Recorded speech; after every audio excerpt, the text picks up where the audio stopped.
Et sinon, je vais vous parler d'un sujet d'une importance capitale. C'est un outil entre les mains du système, du pouvoir, du régime, mais dont les gens n'ont aucune idée. Et donc, je vais essayer de vous dire ce que moi, je sais sur cette question dont je vais vous parler. Alors, voulez-vous vous faire une petite idée sur les méthodes du régime algérien pour stigmatiser, calomnier, injurier avec la dernière vulgarité les journalistes et surtout les militants qui le dénoncent, ce régime, qui le montrent sous son véritable jour? Voulez-vous savoir comment, dans le même temps, ils utilisent les mêmes méthodes pour faire mousser ce régime, ses propres influenceurs, ses propres relais médiatiques, ses agents rémunérés de la subversion et de la propagande, rémunérés d'une façon ou d'une autre, pour les faire paraître aux yeux de l'opinion publique comme des nationalistes qui défendent la patrie, la mémoire des chouhada, la libération des patries. Les dignes héritiers, nous répète-t-il à longueur de journée, de l'armée de libération nationale. Alors, si vous le voulez, si vous voulez vraiment savoir, il vous suffit de vous rendre sur les sites, notamment Facebook et YouTube, où ces journalistes, ces cyber-militants pour la démocratie en Algérie diffusent leurs messages, leurs produits, leurs émissions, leurs articles. Allez par exemple dans les sites de cette chaîne depuis laquelle je vous parle, de NATV, d'El Magharibiya, et des journalistes citoyens qui bravent le blackout sur la réalité du système, qui le dénoncent tous les jours, qui éventent ses méthodes, ses mensonges, sa propagande.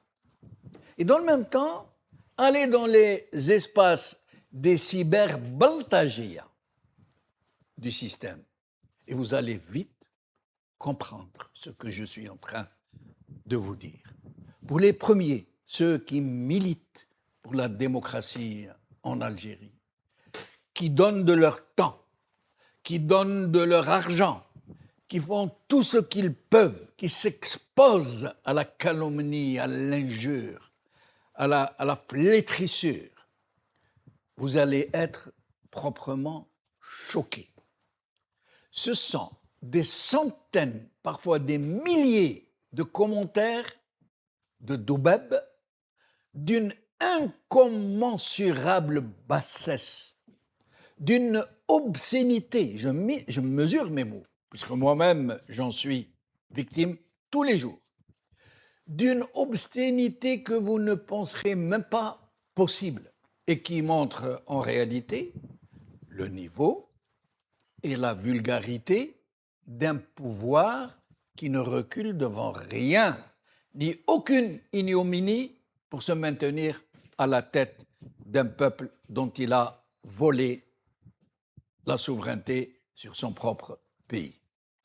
Vous serez étonné que ces vils mercenaires, ces voix de leurs maîtres, qui vendent pourtant leur honneur au plus offrant, B'draham, qualifient eux-mêmes les hommes et les femmes libres de leur patrie de harka, d'agents du Mossad, du Makhzen marocain, de vendus qui se font payer leurs prestations.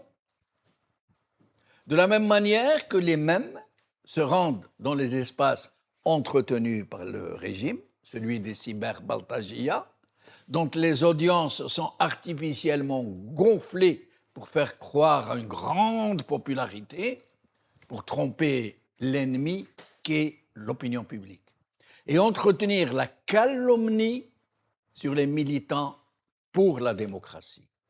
Vous verrez donc les mêmes cyber-Baltagia, les mêmes Doubeb, poster des commentaires très flatteurs sur ce qu'ils appellent, eux, les hommes, les dignes héritiers des Chouhada, les soldats du net, pour défendre la patrie.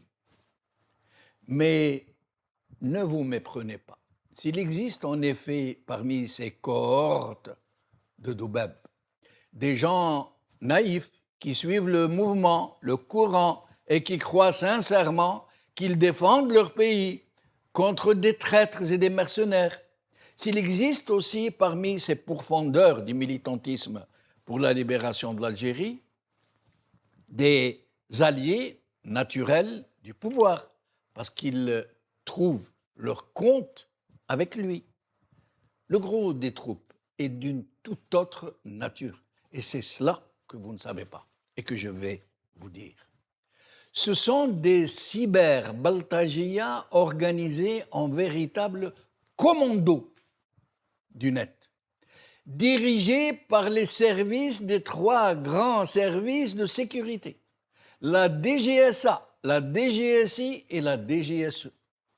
Oui, de véritables commandos, d'ailleurs ce sont des soldats de l'ANP, structurés en équipes qui travaillent en 3x8, 24 sur 24.